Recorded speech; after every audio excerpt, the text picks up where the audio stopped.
I think the Yeah. last time I spoke to you, Vidya, was when Mission Mangal had released. That's right. And it had had a massive opening, 30 crore. The last time we saw you on screen was, of course, Shakuntala Devi. That's been, and now I'm like doing a little time setting here, where we are right now, for people who watch it much later, this particular interview. And here's the thing, I saw you really jubilant, as you should have been, with the incredible success of Mission Mangal. You could tell, I think it was about a week after the release of the film. Yeah, yeah. How do things change when the movies don't go to the theater and come to an OTT platform instead? For instance, now it's been what, 13 days, if I'm not mistaken, since Shakuntala Devi.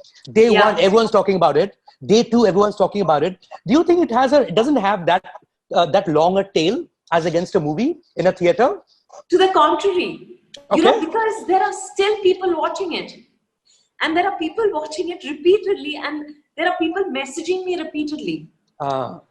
But also there are first-time viewers who've probably not seen it in these past 2 weeks, who are now watching it. So even today I'm getting messages. So I think probably here it would be a more sustained, you would get a more sustained reaction from audiences, because they can watch it, when they please. Right. In the safety and comfort Yeah, of their maybe I'm just looking at it from a media perspective in terms of the buzz that you see on social media, right? So there's a buzz on day one, day two, and suddenly, because there's so much content, everyone's talking about Bandish Bandits, and then they're all talking about Gunjan Saxena, but it just came out 12 days ago, which is Shakuntala Devi. Maybe it's a social media thing. You think? Yeah, I think so, because also reviews happen on the weekend. And then Monday onwards, normally it's the figures that get spoken about. But here there are no figures to speak about. So I guess that's why there's probably, in that sense, less of a buzz. But I'm not feeling that drop in buzz. And generally people on our team are still very excited about the reactions, because we're all still getting messages, which is actually different from how it is when it releases in the theater. Right. It becomes all about the numbers thereafter, you say. Yeah, it does. Absolutely does. Were you curious people are still giving you reactions to, I cried. I absolutely loved how you all did the match shows. You were Shakuntala Devi all the way. I didn't see you anywhere. Those kind of reactions. Were you curious to find out how many people viewed the film, either on day one or in general? You could ask Amazon, they tell you, right? No, I didn't ask them, because I figured before the film that it's their policy not to share numbers. Right. So I didn't want to be asking them what is not...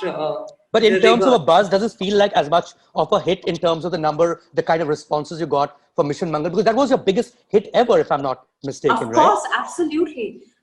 In terms of reactions to the film, I have to say it's as much as for Mission Mangal, if not more. Interesting.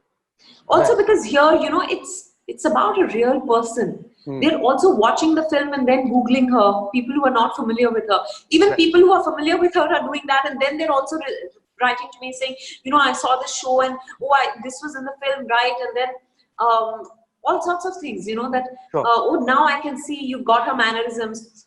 So there's something to go back to. So I think people are also fascinated by the fact that she was a real person. See, Mission Mangal was based on a real life, on a real person, but you didn't know who that was. Also, it was not just one person.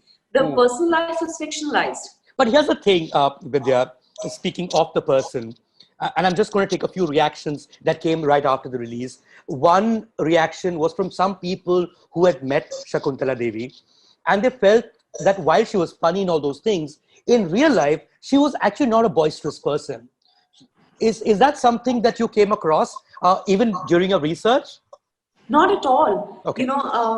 As a matter of fact, whoever I've spoken to has said she was boisterous, she was flamboyant, she had a wicked sense of humor, she laughed loudly. I guess also maybe these people, probably met her. Were close to her, perhaps. No, or maybe, met her at a time when she was not very boisterous for whatever reason. Maybe she was going through something. Maybe, I don't know. Right. But, because we've got our information also from her daughter. Her daughter and son-in-law have shared Right. very generously with us about her life.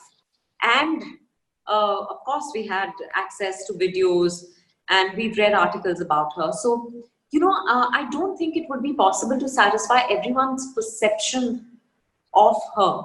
Right. But we were telling the story through the eyes of the daughter, and this is how she saw her mother. That's another thing that came up. I don't know, Vidya, if you got a chance to read Devdutt Patnaik, this phenomenal writer and mythologist. Right. Okay, Right. so I mean, I wish I'd sent you that piece that he wrote, but essentially his point was, and this has to do with the book that Shakuntala Devi wrote, Right. in the 70s, if I'm not mistaken, that was seen as an extremely progressive book on homosexuals that she wrote, which at the time was a huge taboo. And his thing is, he's writing from a perspective of, is it too much the daughter's story? Because because she did say at the time that her husband was homosexual, that she was married to, and then it was not a marriage that lasted for too long. They're separated or divorced, if I'm not mistaken. And that in the film thereafter, because it's the daughter's perspective, they say no, that was a complete lie. It was not true. And that's something that the daughter may want as the truth, because but from Devdutt's perspective, he's saying that you're bringing back the taboo and the stigma attached to the community, which was certainly true then. It should not be true now. No, not at all. But there was no truth to it. Not because it's being told from the point of view of the daughter, but you know how it panned out apparently, that she was being asked, what gives you the right to write about homosexuality? And people were questioning her credibility to write on the subject. So they said, how can you be an authority on the subject? And finally, therefore, in one of her, in a typically Shakuntala moment, she said, that's because my ex-husband was homosexual. But very clearly, apparently, her husband wasn't a homosexual. And this is obviously, I don't think there's any taboo here. Right. There was this, she said it and then she realized that, then people accepted her book. So she let that just be. Right.